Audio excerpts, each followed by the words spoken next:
Salve salve galera, tudo bem com vocês? Espero que sim. Bom, hoje vim lhes trazer parte 0 da teoria nova do canal, que será: o que teria acontecido se Naruto tivesse magia ou sistema Rafael, ou Ciel. E já vou avisando que um Naruto será bem apelão, tipo um Rimuru e Sung Jinwoo na vida. Vocês entenderão o porquê ao decorrer de eu falar sobre como será esse mundo.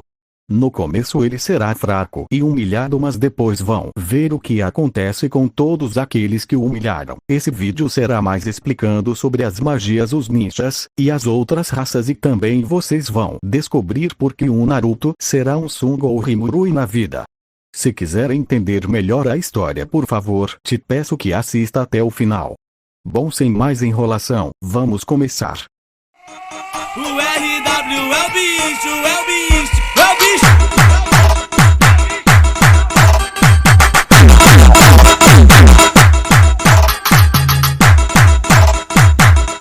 Bom, nesse mundo de Naruto existirá magia, como também outras raças, como os elfos, fadas e anões, monstros e demônios e vampiros. Existem 5 tipos de monstros, que são: goblins são monstros de baixo rank, mas não se engane, os goblins são fortes e têm a força de uma pessoa adulta. É fatal para pessoas comuns sem experiência. Também existem o Rei Goblin, que é o rei dos goblins, que comanda os goblins. Esse Rei Goblin é de rank alto e somente magos de rank OS podem matá-lo. O segundo são coelhos assassinos, e esses coelhos são de rank médio, já que conseguem se transformar e virar uma criatura de 5 metros de altura, e quando estão em bando são muito perigosos de se lidar. O terceiro são os lobos. Os lobos também são monstro de rank médio, a maioria deles ficam em bandos, e os lobos são capazes de usar magia gelo e trovão, os tornando muito perigosos para uma pessoa comum ou sem experiência de batalha. O quarto são os minotauros. Os minotauros são monstros de rank alto SS, é só ninjas Chunin ou magos de rank SS ou A podem enfrentá-lo, pois são muito perigosos. A maioria deles ficam em cavernas ou florestas. A sua pele é muito resistente, uma kunai ou uma espada comum não são capazes de cortá-lo. E o quinto são os demônios. Demônios vão lutar constantemente, atirando energia uns aos outros. Enquanto mais eles lutam, eles vão evoluir e ficar mais fortes. Eles também podem ganhar habilidades finais. No entanto, levam um longo tempo de luta constante para evoluir, mesmo de um demônio inferior para um demônio superior, tornando-os de classificação ainda mais alta, ainda mais raros. Invocação Honest Trailers Comentário da 20 Code 1 Multiduration 2815/corrente time 0 e 35 Advanced Settings for Screenplay. Up Next significa ser invocado do submundo, mundo espiritual, para um mundo material. Um corpo físico temporário pode ser obtido e os prazeres da superfície podem ser experimentados: olfato, tato e paladar. Um demônio invocado sem ego será afetado pela personalidade do mestre invocador. Dependendo do pedido dos invocadores, o demônio pode receber grandes quantidades de informação através das almas, e com almas suficientes coletadas, o demônio pode evoluir para um ser superior. A invocação escolhe o S, demônio S, apropriado S, com a classificação apropriada para as tarefas. Tudo isso ocorre naturalmente. Uma vez no mundo material, primeiro surge o ego. Cada invocador fornece mais informações para o demônio, permitindo que eles se tornem mais poderosos a cada invocação. Tipos de demônios. Demônios podem se referir a uma das duas coisas. Raça: isso se refere aos espíritos demoníacos que nascem como bolas de energia pura, e também sobre o que este artigo é principalmente. Sua hierarquia, do mais forte ao mais fraco, é a seguinte: Deus Demônio, rank SS, Espírito Demoníaco de nível mais alto, Rei Demônio, rank S, Espírito Demoníaco de nível mais alto superior, Nobre Demônio, rank A, Demônios com quantidade mágica. Empresa pública, 200.000. Existem outras classificações entre os nobres demônios: Duque, empresa pública, 400.000 mais Marques, empresa pública, 350.000 mais Conde contagem, empresa pública, 300.000 mais Visconde, empresa pública, 250.000 mais Barão, empresa pública, 200.000 mais Cavaleiro Chevalier. Mais fraco que arquidemônio, mas supera demônio superior e poderia dar um hit kill em um demônio superior. o mais baixo da aristocracia. Arquidemônio, /rank. Demônios com quantidade mágica empresa pública. 100.000. Além disso, este é o estágio mais alto após o qual a evolução do demônio está travada, a menos que um ser demoníaco seja capaz de reunir todas as habilidades finais sinceras, para alcançar a maior evolução da raça demoníaca, é nomeado ou concedido /adquire almas, como Guy Crimson. Demônio superior, /rank. Demônios com quantidade mágica empresa pública. 9.000 mais demônio inferior, /rank B. Demônios com quantidade mágica empresa pública. 5.000 mais título. Um demônio com título refere-se a qualquer pessoa com grande força e notoriedade. Esse é o título de um Lorde Demônio. A hierarquia, do maior para o menor, é a seguinte: Grande Lorde Demônio. Um ser conhecido por ter múltiplos séries de classe Lorde Demônio verdadeiro ou Lorde Demônio como seus subordinados. Uma clara diferença de pontos de vista. Lorde Demônio verdadeiro, assim como o nome sugere, eles são os indivíduos que germinaram sua semente de Lorde Demônio e assim, foram aprovados pela divindade desse mundo para ser intitulado Lorde Demônio no seu verdadeiro sentido. Sua força está em um calibre completamente diferente comparado aos autoproclamados Lordes Demônios. Lorde Demônio, isso se refere a qualquer espécie que possua poder e notoriedade. Eles não possuem ou ainda não germinaram sua semente de Lorde Demônio. Como tal, alguns são também chamados de autoproclamados Lordes Demônios. Os membros da raça Demônio são seres compatíveis com a escuridão ou atributo demoníaco. Exemplos disso são demônios nascidos em magia. Um demônio é pura escuridão espiritual da forma de vida que tem mente e ego fortes, ao contrário do humano e da maioria dos outros espíritos. Demônios são demi-humanos, homem-fera ou feras mágicas que são fortes o suficiente para evoluírem na raça dos demônios. A maioria dos demônios não tem um corpo espiritual, enquanto a maioria dos demônios não tem um corpo físico. A principal razão pela qual demônios muitas vezes se tornam encarnação do mal é que eles são convocados pela primeira vez pelos humanos como demônio inferior e ainda precisam ganhar um ego forte ou desenvolver um. Eles receberão magia e informações sobre o mundo físico do invocador e herdarão a personalidade do invocador. Já os vampiros atacam mais à noite pegando e matando pessoas sugando seu sangue. Os vampiros ou vampiras são capazes de usar magia de sangue. A magia de sangue é o poder de utilizar um tipo de magia baseada no uso de sangue.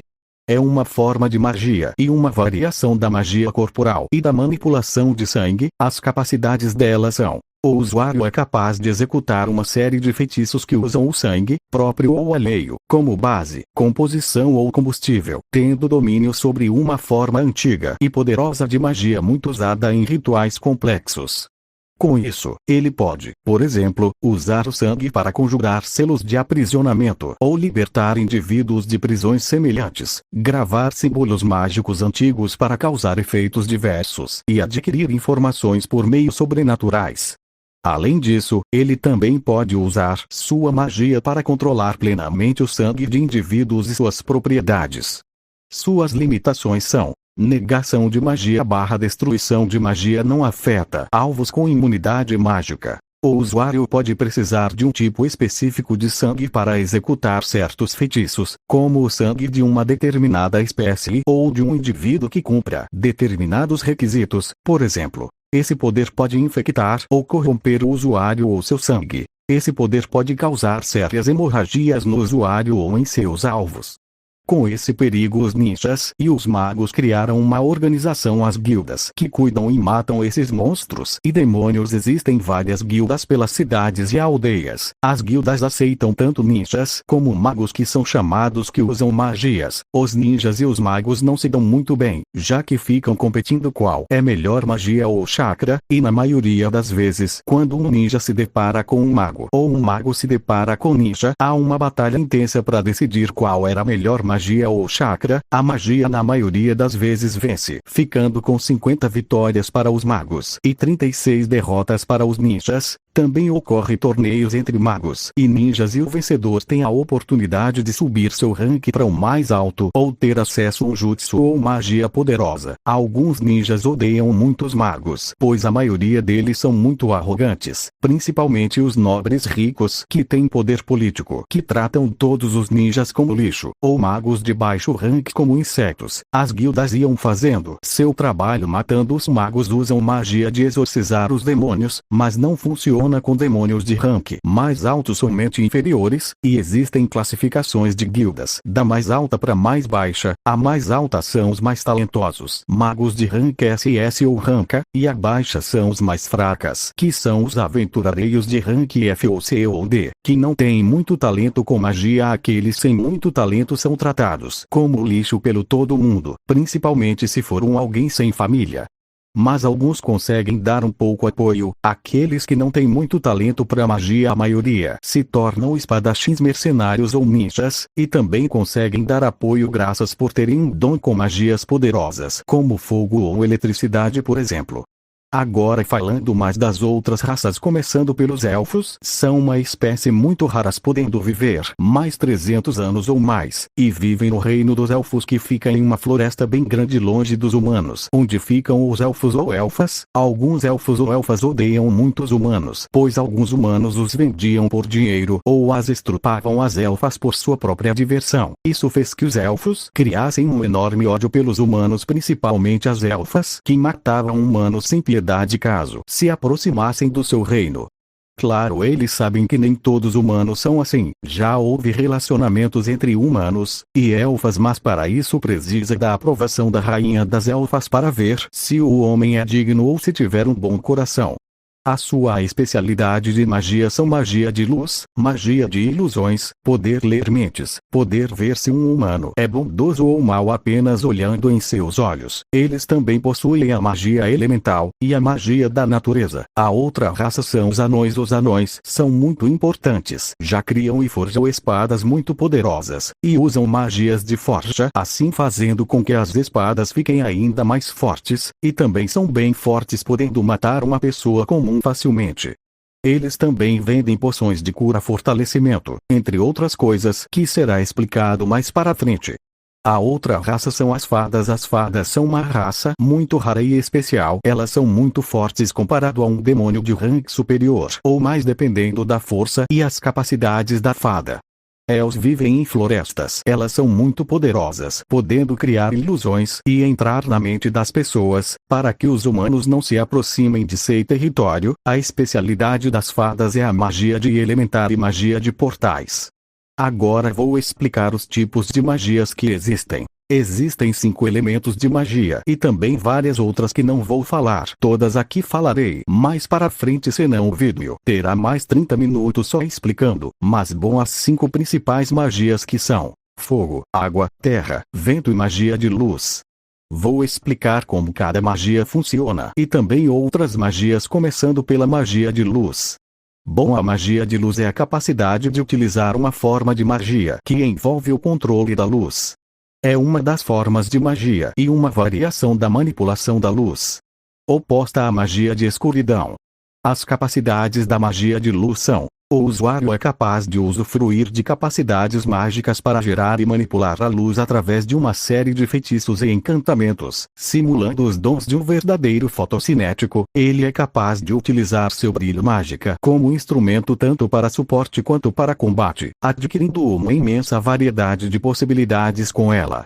Habilidades da magia de luz. Geração de luz. O usuário é capaz de usar energias místicas para produzir a própria luz.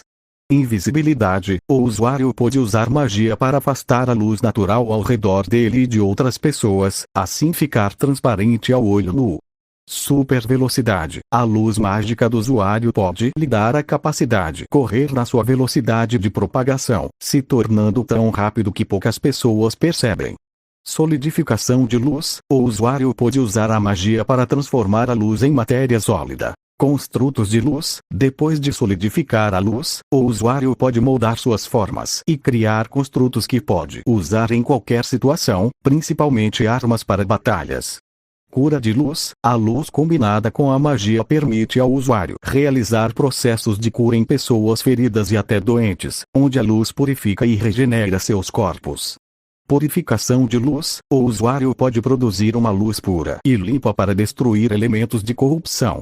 Voo fotocinético. O usuário é capaz de usar a luz mágica para se sustentarem no ar e voarem aos céus a longas distâncias e alturas.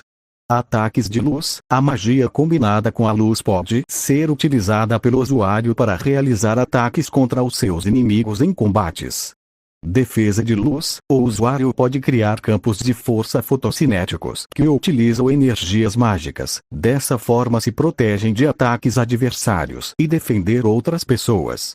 Ilusionismo. O usuário pode controlar as luzes místicas para alterar as formas e cores e assim produzir ilusões, podendo enganar as pessoas com imagens falsas, mudando sua aparência, o ambiente, etc. Crescimento de plantas. O usuário pode usar a luz em plantas ainda não crescidas como fotossíntese e ainda utilizar magia para fazê-las se tornarem maduras e completas. Teletransporte mágico. Em ambientes luminosos e cheios de luz solar ou artificial, o usuário pode utilizá-las junto com as energias mágicas para teleportá-los para outro lugar bem rápido. Transmutação de luz. Transformar qualquer tipo de energia e matéria em pura luz eletromagnética/mística. Alteração de cores. O usuário pode controlar as luzes junto com a magia para alterar as cores de objetos, seres vivos e de ambientes. Geração de arco-íris. Pode produzir lindos arco-íris no céu controlando as luzes do sol. Limitações da magia de luz. O uso de magia pode trazer diversas consequências para o usuário, podendo enfraquecê-lo ou até deixá-lo doente e matá-lo. O usuário pode não poder expandir suas luzes mágicas em grandes áreas. Usuários da negação/destruição de magia podem bloquear as luzes místicas deles. Feiticeiros da magia de escuridão são poderosos oponentes que podem tornar as coisas desvantajosas. Magia de água. Capacidades. O usuário é capaz de exercer seus poderes mágicos para adquirir domínio sobre a água e suas capacidades. Com isso, seus feitiços podem levantar as águas a seu favor, usando desde simples poças até grandes volumes de água como armas, obtendo grandes capacidades de devastação massiva. Ele também pode conjurar e manipular a água de formas mais simples e concentradas, usando-a no disparo de rajadas ou na construção de grandes barreiras. Por exemplo, geração de água. Os usuários conseguem utilizar energias mágicas para produzir água.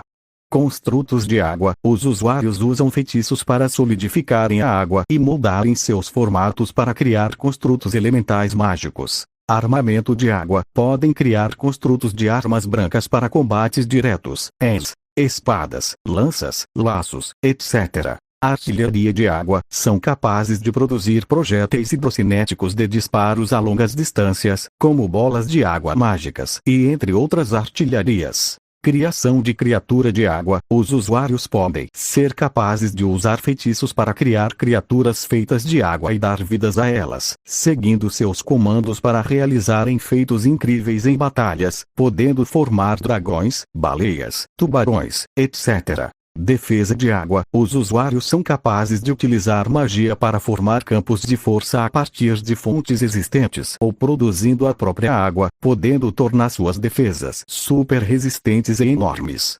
Geração de chuva. Os usuários podem fazer feitiços que controlam certos aspectos do clima para produzirem chuva em diversos níveis, sejam fracas para regar uma floresta ou fortes para criar uma tempestade que inunda os ambientes. Criação de dilúvio. As chuvas produzidas por magia podem ser tão furiosas que são capazes de transbordar de água muitos ambientes, podendo até criar rios e lagos pelas quantidades excessivas. Voo hidrocinético. Os usuários podem utilizar águas mágicas para se levitarem pelos céus e viajarem voando a grandes alturas e distâncias.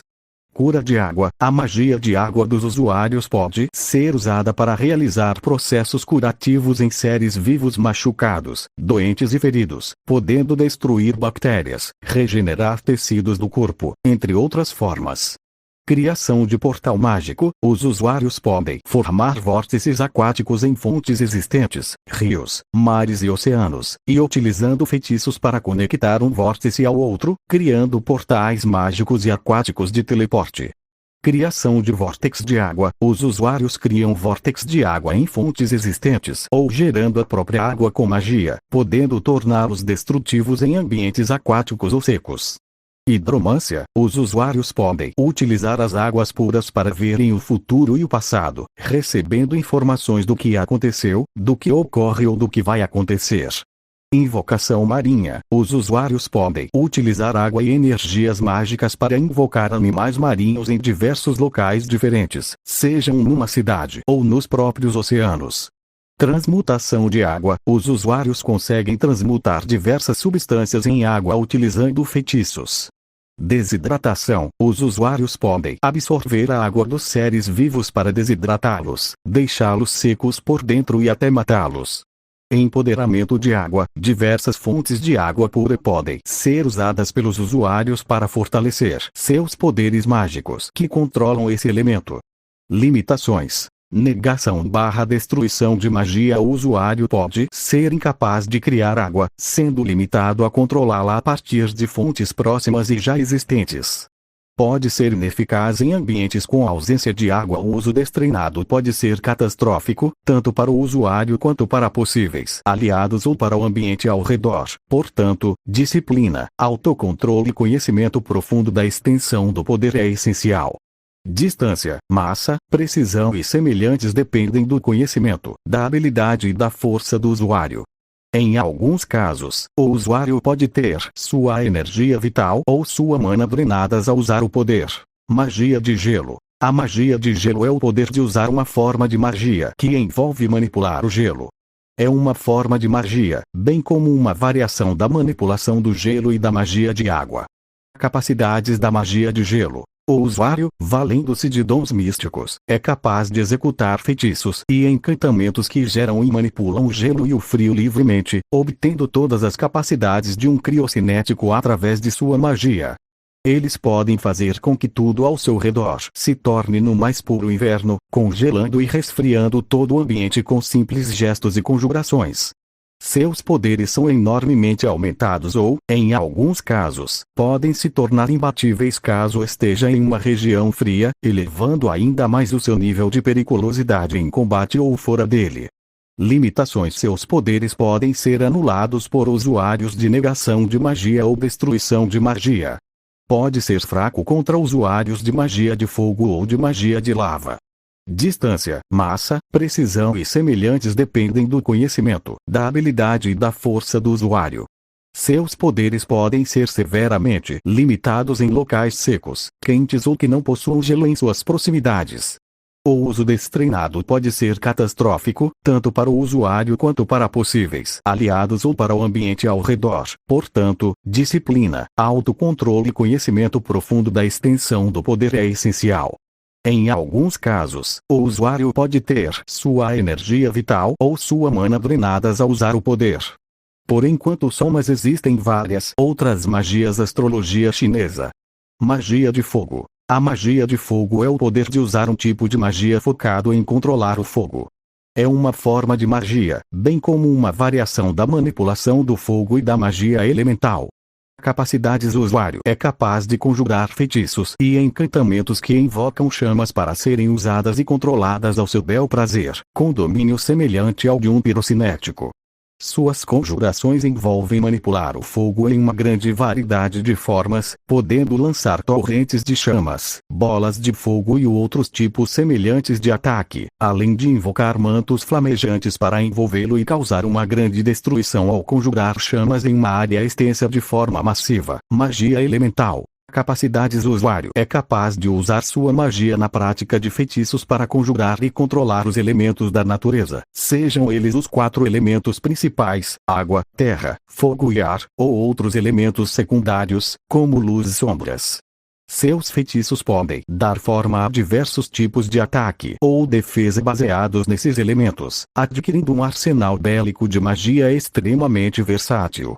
Limitações. Negação de magia / elemental. Distância, massa, precisão, potência máxima e fatores semelhantes dependem do conhecimento, da habilidade e da força do usuário. É essencial que o usuário tenha disciplina e autocontrole ao usar esse poder.